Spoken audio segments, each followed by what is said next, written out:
In the dim archives of a forgotten library where dust clings to yellowed pages like unspoken secrets, I uncovered a transcript, long suppressed, a trance-induced revelation from Edgar Cayce himself, the sleeping prophet. Buried amid thousands of his psychic readings from the 1930s and 40s, this one dared to pierce the veil on the souls of history's darkest figures.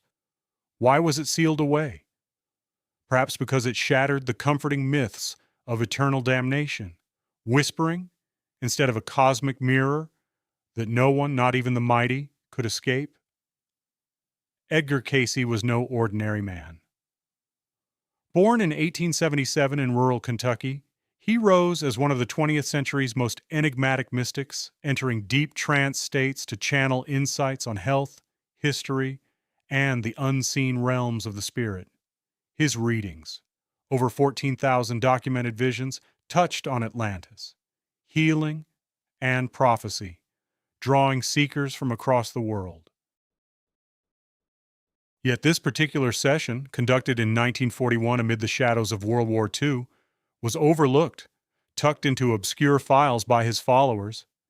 They feared its radical implications, a vision of the afterlife that blurred lines between victim and perpetrator, challenging the era's black and white narratives of good and evil.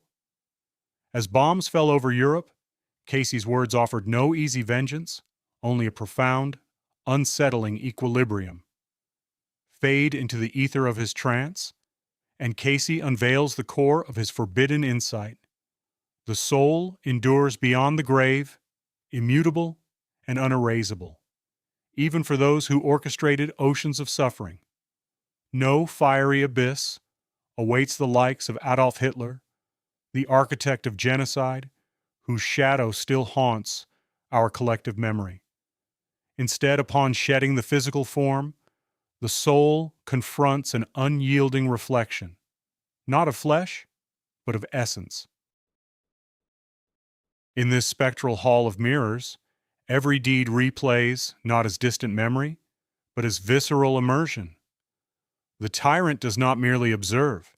He inhabits the terror he inflicted, tasting the despair of the silenced, the agony of the crushed.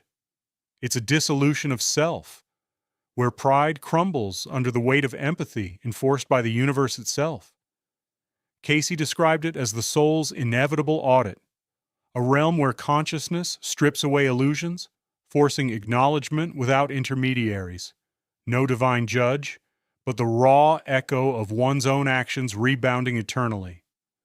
As the vision deepens, the psychological labyrinth unfolds, pulling us into the prophet's trance-like dread. Cayce's revelations probe the fragility of human consciousness, hinting at hidden truths long suppressed by rigid doctrines. Death, in his eyes, is no endpoint, but a threshold to amplified awareness, where the ego's fortress finally breaches. For souls steeped in domination like Hitler's, fueled by an insatiable hunger for control, the transition twists into torment not of external flames, but internal exile. These entities linger in liminal voids, quote one Cayce termed them, adrift in a fog of denial. Pride anchors them, a psychic chain preventing ascent or descent, dooming them to centuries of isolation. Imagine the dictator's unyielding will, now a prison of its own making, where whispers of past atrocities echo without resolution. This isn't retribution from above. It's the soul's self-imposed reckoning, a psychological unraveling that exposes the illusion of power. Cayce's words evoke a chilling intimacy. Our consciousness, so fiercely guarded in life, becomes both accuser and accused in death's unblinking gaze. Yet the mystery intensifies, transitioning from stasis to the wheel of return. Cayce foresaw that even the most shadowed souls are granted cycles of rebirth, not as absolution, but as crucibles for transformation. Reincarnation serves as the grand equalizer, compelling the once mighty to embody the very frailty they despised. A soul like Hitler's might emerge in humble guise, a life marred by rejection, vulnerability, or unrelenting hardship, mirroring the horrors it once sowed. This isn't cruelty, but cosmic symmetry, the law of karma as lived experience, where consciousness evolves through reversal. Some yield swiftly, awakening to humility. Others resist, their egos forging chains across lifetimes, repeating cycles of destruction until suffering becomes the teacher. Around us, Cayce implied, such ancient burdens may dwell, eyes hollow with unspoken legacies, drawing us into their orbit of unresolved pain. In this suppressed transcript, Cayce ventures further into the unseen, speculating on a facet of post-death consciousness that binds all souls to a universal tapestry. Beyond individual reckoning, he envisions awareness dispersing into a collective Akashic field, where fragmented experiences from myriad lives interweave, granting glimpses of interconnected destinies. For the darkened soul, this could mean an involuntary communion with the very light it once extinguished, fostering reluctant insights into unity amid isolation, a subtle evolution toward wholeness. As the trance fades and the archive's silence returns, Cayce leaves us with an echo that lingers. If even the architects of nightmares must one day wear the wounds they wrought, what hidden fractures might lurk within the souls we pass each day, urging us toward our own unexamined mirrors? In the shadowed vaults of forgotten archives, where the echoes of a sleeping prophet's visions lie buried, a single lost transcript from 1939 whispers a forbidden truth.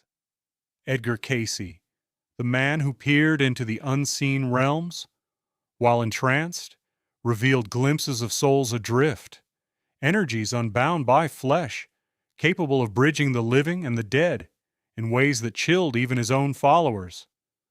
Suppressed for decades, this reading was deemed too perilous, too close to the veil of the afterlife, lest it unravel the illusions we cling to about death and the self. I remember the first time I uncovered Cayce's hidden legacy, poring over yellowed pages in a dusty library basement, the air thick with the scent of aged paper and unspoken fears. Born in 1877 in rural Kentucky, Edgar Cayce became known as the Sleeping Prophet, a humble photographer who, from the early 1900s until his death in 1945, delivered over 14,000 psychic readings in a self-induced trance state. These sessions, transcribed by stenographers, delved into health, history, and the mysteries of the soul, yet many were tucked away, overlooked, or deliberately obscured. Why? Because Cayce's visions challenged the boundaries of consciousness, suggesting that death was no end, but a turbulent continuation, where unresolved energies could ripple back into our world. In an era gripped by world wars and rising dictators like Hitler, whose own dark ambitions Cayce eerily foresaw in fragmented prophecies, such ideas were dismissed as fringe mysticism, too disruptive to the rational order society craved. But as I delved deeper into that suppressed 1939 transcript, recovered from a sealed box in the Association for Research and Enlightenment's Virginia headquarters, the core revelation unfolded like a trance-induced dream. Cayce described the soul not as a ghostly apparition, but as a vibrating essence of pure consciousness, formless, eternal, carrying the imprints of intention and memory across lifetimes. In his altered state, he spoke of how this energy, if trapped in cycles of unhealed pain, seeks outlets in the living world, not through demonic theatrics, but through subtle intrusions, drawn to those whose inner defenses have crumbled. Imagine a weakened mind, racked by grief, doubt, or moral fatigue, becoming a conduit for a wandering soul's desperation. Cayce cautioned that these lost entities, confused by their own distortions, might entwine with the vulnerable, altering behaviors in unpredictable ways, a sudden shift in temperament, eyes that seem to hold shadows, not their own, actions that defy explanation. The young, the empathetic, the spiritually adrift, they were the most susceptible, he said, portals through which these energies could seep, sparking waves of irrational fury or profound, unexplained sorrow. Fade now to the psychological undercurrents Cayce illuminated, where existential dread meets the raw mechanics of the soul's journey. In his visions, purification wasn't a gentle ascent, but a forge of trials, demanding the soul confront its accumulated shadows through incarnations of suffering. Death, in Cayce's view, stripped away the illusions of separation. The soul, recalling not events, but the visceral sting of emotions, begins to perceive others as extensions of itself. This awakening, slow, often agonizing, unravels the ego's isolation, birthing true empathy amid the thorns of remorse. Yet the tension mounts. What if a soul, burdened by past atrocities, resists this light? Cayce's trance words evoked a chilling intrigue, hinting at how such entities might manifest in the living. Through auras that thicken the air like unspoken guilt, unsettling even the innocent instincts of children and animals. Outwardly composed, these carriers wrestle inner tempests, chronic unrest, self-sabotage in the form of addictions or toxic bonds, as if the soul meets out its own veiled penance. And in rare redemptive turns, those once steeped in darkness emerge as beacons, fierce, guardians of truth, their selflessness forged in the fires of prior falls. Cayce's perspective deepened the mystery. Our encounters with pain-inflicting souls across lives aren't random. They are karmic threads, pulling us toward mutual reckoning, forcing us to question the hidden wars within every consciousness. As the transcript's revelations blurred into philosophical expanse, I found myself gripped by the prophet's urgent warnings on protection, grounding through meditation, prayer, and unyielding compassion, lest the helper become the ensnared. Yet beyond his documented words, one speculative thread lingers in my mind, aligned with Cayce's vibrational cosmology. After death, consciousness might not dissolve, but fragment into ethereal echoes, adrift in a liminal sea where forgotten intentions seek reunion with the divine source, forever whispering for the living to remember their shared origin before the final veil descends. What if, in the quiet hours, the souls we sense, brushing our own, are not intruders, but mirrors, urging us to illuminate the darkness we all carry before the cycle claims us too? In the shadowed vaults of forgotten archives, a reel of audio tape lay buried for decades. Suppressed readings from Edgar Cayce, the sleeping prophet, captured in trance states during the turbulent 1930s. These weren't his famous health diagnoses or Atlantis prophecies. No, these were forbidden glimpses into the soul's darkest wanderings, revelations too volatile for public eyes, whispered to have been sealed away by those fearing their challenge to conventional faith. What if Cayce's visions pierced not just the veil of the future, but the abyss of the afterlife itself? As I uncovered this lost transcript, pieced together from yellowed pages and crackling recordings, one question haunted me. Could ordinary hands reach into that void? Let me take you back. Edgar Cayce, born in 1877 in rural Kentucky, a man of modest means who discovered his gift at 23, entering hypnotic sleeps to channel wisdom from what he called the Akashic Records, the universal library of all souls. By the 1920s and 30s, he'd become a phenomenon, advising presidents and seekers alike. his sessions numbering over 14,000. But these hidden transcripts, they emerged from his wartime trances, amid the rise of tyrants like Hitler, whose shadow loomed large in Cayce's warnings. Why were they overlooked? Fear, perhaps, of upending the tidy narratives of heaven and hell, or of empowering the masses to meddle in divine affairs.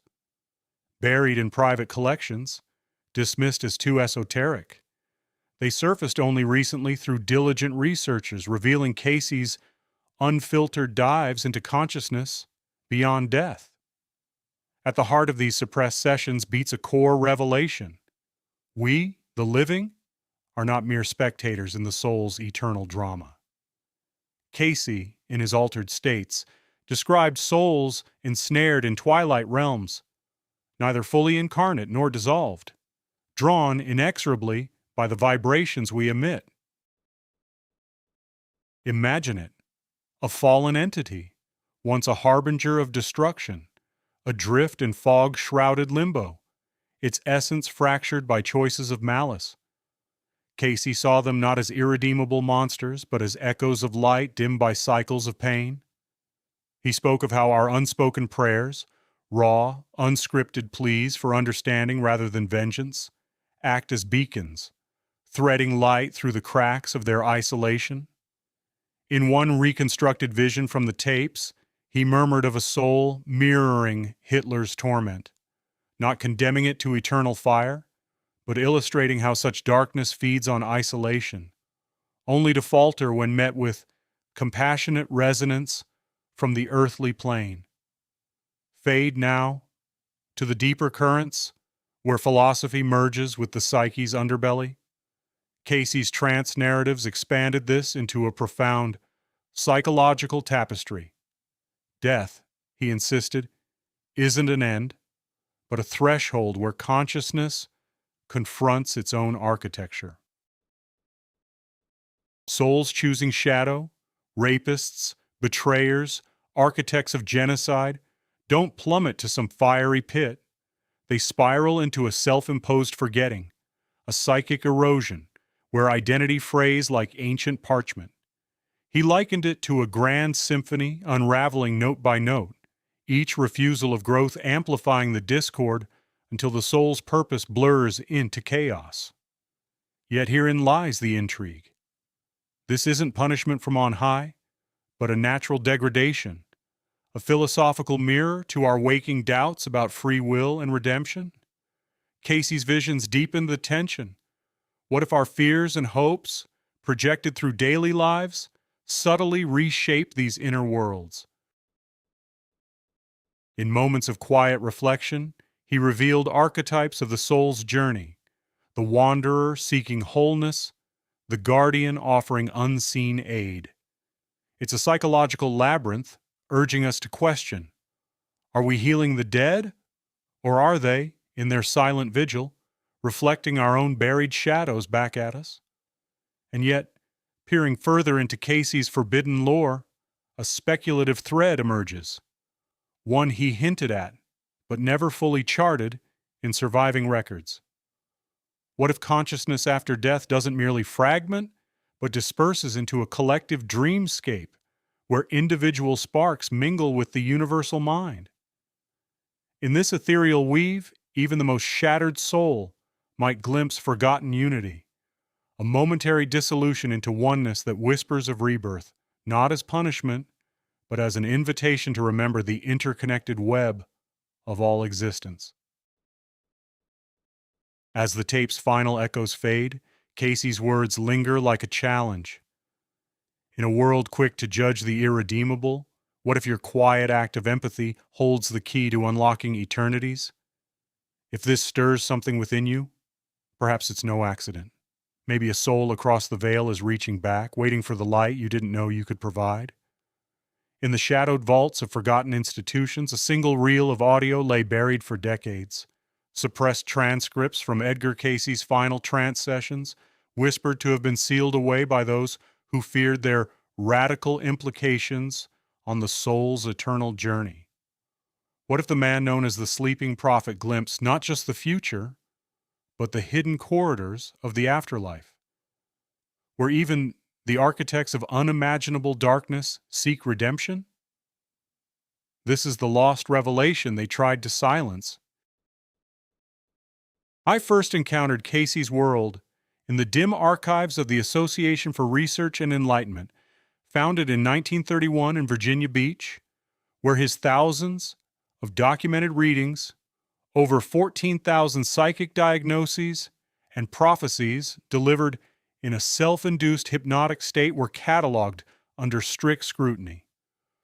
Born in 1877 in rural Kentucky, Edgar Cayce rose from humble origins as a photographer to become one of the 20th century's most enigmatic figures, a man who could sleep on problems and channel insights from what he called the Akashic Records, a universal repository of all human experience.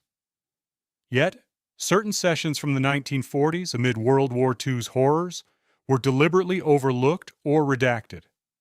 Why? Insiders hinted at revelations too controversial, visions of the soul's odyssey beyond death, where consciousness transcends judgment, and even the most shadowed figures, like Adolf Hitler, embark on paths of transformation. These weren't publicized prophecies, they were intimate, forbidden dialogues with the divine, hidden to avoid upending conventional morality and theology. Fade into the ether of Cayce's trance, where the veil between worlds thinned, and he spoke of death not as an end, but as a profound awakening. In one suppressed reading, dated March 1945, as Allied forces closed in on the crumbling Third Reich, Cayce described consciousness as an indestructible flame, flickering through cycles of incarnation. Evil, he intoned in that drowsy monotone, arises not from inherent damnation, but from souls adrift in illusion, lost signals crying out for reconnection to the infinite source. The world, he revealed, defies our binary illusions of light and shadow. It pulses with a grand equilibrium, where every act, no matter how heinous, echoes back toward harmony. Hitler's soul, Cayce envisioned in altered states, was no eternal monster but a fractured entity, ensnared by ego's labyrinth, yearning unconsciously for the light that births all souls. This wasn't absolution without consequence. It was a cosmic insistence that free will persists beyond the grave, urging even the damned toward eventual reclamation. As the session's echoes fade, consider the psychological depths Cayce plumbed, how fear of the unknown warps our inner worlds, turning personal shadows into global tempests. In his visions, death strips away the ego's armor, exposing the archetypal truths we all share: the hero's fall, the tyrant's remorse, the collective dream of unity. Consciousness, he suggested, isn't confined to the brain, but woven into the fabric of existence, a thread pulling us through symbolic deaths toward enlightenment. To confront this is to invite existential unease. Who are we really in the grand tapestry? Cayce's trance states mirrored this intrigue, blurring self and other, human and divine, forcing listeners to question: if the soul's journey knows no final judgment, only perpetual striving, what hidden potentials lurk in our own darkness? Yet, delving deeper into these forbidden archives uncovers an unspoken layer. What if, in the liminal space after physical death, consciousness fragments into echoes, revisiting unlived paths in a spectral review? Aligned with Cayce's holistic view of reincarnation, this speculative vista imagines souls as luminous nomads, piecing together fragmented awareness from past lives, where unresolved shadows like Hitler's ambition could manifest as guiding illusions, not to torment, but to illuminate the choice for growth. It's a haunting possibility, one Cayce might have glimpsed but never fully voiced, suggesting the afterlife as an active forge for the spirit's evolution. As we emerge from these veiled transcripts, a lingering question haunts. If even the soul once veiled in tyranny can seek the light, what untold journeys await your own consciousness? And will you heed the call before the final trance begins?